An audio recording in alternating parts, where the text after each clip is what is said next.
ডাস্টবিনে সদ্যজাত দেহ মেলাকে কেন্দ্র করে চাঞ্চল্য ছড়ালো রানীগঞ্জের 34 নম্বর ওয়ার্ডের রামবাগান এলাকায়। এদিন বিকেল নাগাদ রানীগঞ্জের রামবাগান এলাকায় রয়্যাল গ্রাউন্ডের পাশে এক ডাস্টবিনের মধ্যে প্লাস্টিকে মোড়া সদ্যজাত শিশুকে পড়ে থাকতে দেখে এলাকার মানুষজন। ওই সদ্যজাতকে দেখতে ক্রমশ ভিড় জমায় এলাকার মানুষজনেরা। এ বিষয়ে রানীগঞ্জ থানার পাঞ্জাবি মোড় ফাঁড়িকে খবর দেওয়া হলে পুলিশ তড়িঘড়ি ঘটনাস্থলে পৌঁছে ওই সদ্যজাত শিশুর দেহ উদ্ধার করে। স্থানীয়দের প্রথমে অনুমান করে কেউ বা কারা মৃত শিশু প্রসব হওয়ার পর সেই শিশুকে এই ডাস্টবিনে ফেলে দিয়ে গিয়েছে। তবে অনেকে এটাও বলেছেন নিজের পাপ লুকোনোর জন্য এমনটা করেছে। তবে পুলিশ প্রশাসন সমস্ত বিষয় খতিয়ে দেখে এই বিষয়ে তদন্ত শুরু করেছেন। দেখা হচ্ছে কিভাবে সদ্যজাত মৃত ওই শিশু সেই ডাস্টবিনে এসে পৌঁছালো। পশ্চিম বর্ধমান থেকে কাজল মিত্রের রিপোর্ট, খাস খবর বাংলা ওয়ান।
বিবাহ হলো সামাজিক মেলবন্ধন, তবে সুপ্রিম কোর্টের নির্দেশিকা অনুযায়ী বর্তমানে আপনার বিবাহকে আইনি স্বীকৃতি দেওয়া অত্যন্ত আবশ্যক, আর যার জন্য প্রয়োজন ম্যারেজ রেজিস্ট্রেশন।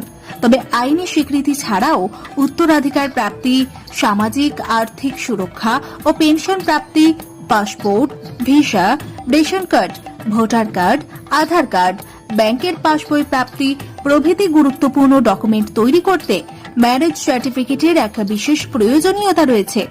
তাই আর দেরি নয়, সামাজিক বিবাহের পাশাপাশি বিবাহ রেজিস্ট্রেশনের জন্য চলে আসুন বিবাহ রেজিস্ট্রেশন অফিসে।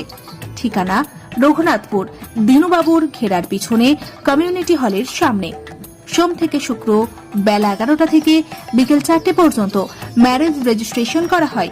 যোগাযোগের নম্বর 9635488286, এছাড়াও 700142677721।